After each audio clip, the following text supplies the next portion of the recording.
ರೈತರಿಗೆ ಚಳವಳಿಯನ್ನು ಮಾಡ್ತಾ ಇದ್ವಿ.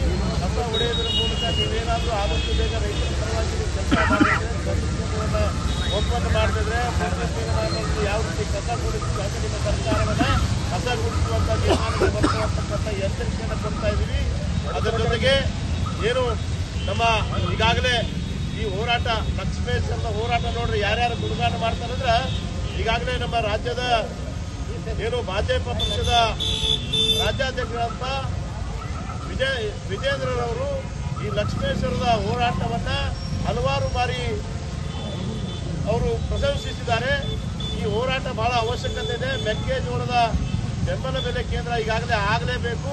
ಅವರ ಹೋರಾಟಕ್ಕೆ ನಮ್ಮ ಬೆಂಬಲ ಇದೆ ಅಂತೇಳಿ ಇಡೀ ರಾಜ್ಯಾದ್ಯಂತ ನಾಳೆ ಕರೆದಿದ್ದಾರೆ.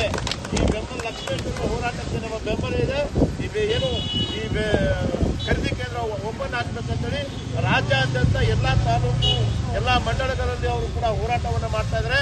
ಅವರಿಗೆ ನಾವು ಲಕ್ಷ್ಮೇಶ್ವರದ ಈ ವೇದಿಕೆ ಮೂಲಕ ಹೃತ್ಪೂರ್ವಕ ಸ್ವಾಗತವನ್ನು ಬಯಸ್ತೇನೆ ಬಂಧುಗಳೇ. ಹಾಗಾಗಿ ಸರ್ಕಾರ ಕೂಡಲೇ ಈ ಖರೀದಿ ಕೇಂದ್ರವನ್ನು ಓಪನ್ ಮಾಡಬೇಕು.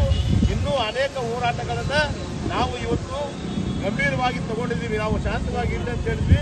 ಇನ್ಮೇಲೆ ಮತ್ತೆ ಗಂಭೀರ ವಿಚಾರಗಳು ಸಾಯಂಕಾಲ ಚರ್ಚೆ ಮಾಡಿ ನಾಳಿನ ಹೋರಾಟವನ್ನು ನಿಗದಿಪಡಿಸ್ತೀವಿ.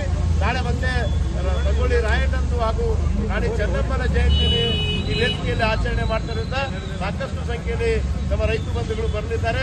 ರಾಜ್ಯದ ಎಲ್ಲ ಪಕ್ಷದ ನಾಯಕರು ಬರಲಿದ್ದಾರೆ, ಸ್ವಾಮಿಗಳು ಬರಲಿದ್ದಾರೆ. ಹಾಗಾಗಿ ಸರ್ಕಾರಕ್ಕೆ ಇನ್ನಷ್ಟು ಬಿಸಿ ಮುಟ್ಟುವ ಕಾರ್ಯವನ್ನು ಮಾಡ್ತೀವಿ.